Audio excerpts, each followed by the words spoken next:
Salam alaikum, mon cher Akoum, j'espère que vous allez bien.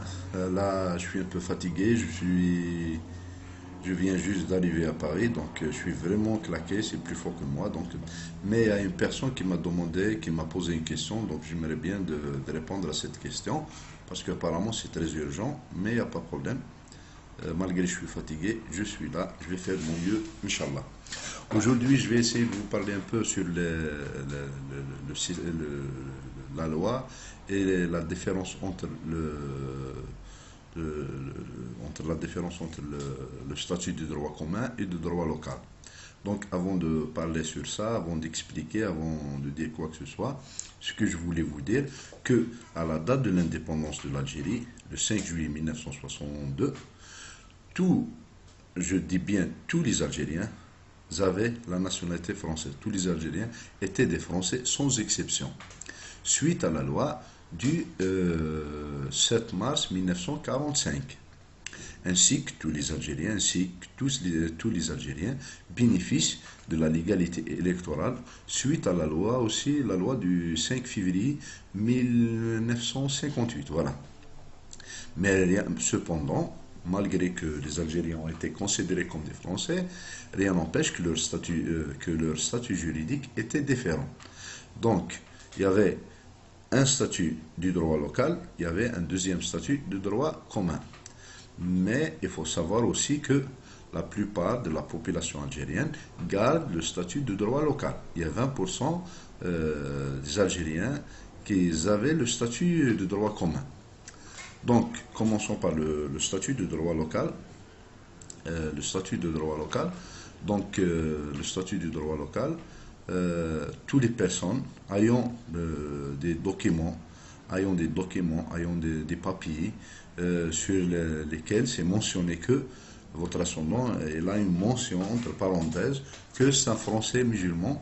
Donc, ça c'est un votre ascendant. Si vous trouverez bien sûr un document mentionné sur ce document, c'est mentionné sujet français, premier lieu.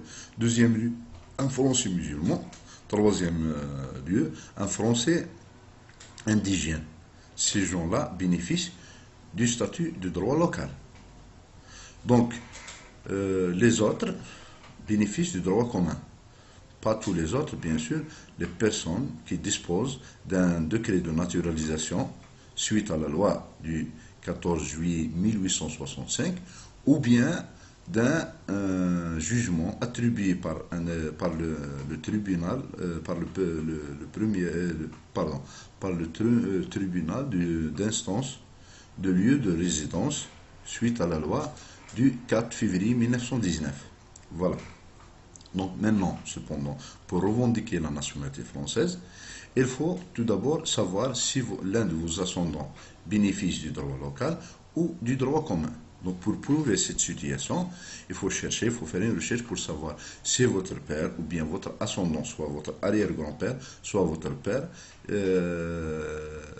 est titulaire d'un décret de naturalisation ou bien d'un jugement délivré par un tribunal de première instance. Ça, c'est pareil. Un jugement ou bien un décret. Sinon, vous ne pouvez pas revendiquer votre nationalité. Pour le statut local, si l'un de vos parents bénéficie du statut local, dans ce cas-là, il faut savoir si votre père ou bien votre ascendant a fait une reconnaissance après l'indépendance, qui veut dire entre 62 et 1967, parce qu'après l'indépendance, on avait 4 ans entre les mains de nos parents, parce qu'on n'était pas nous, entre les mains de nos parents pour choisir s'ils veulent sauvegarder leur nationalité française ou bien ils veulent laisser tomber leur nationalité française. 80% des Algériens ont laissé tomber la nationalité française. Pourquoi? Parce que c'était honte, parce qu'à l'époque, ils mélangent entre la religion et la nationalité. Ils ne savent pas que être un Français, ça n'a rien à voir avec l'islam.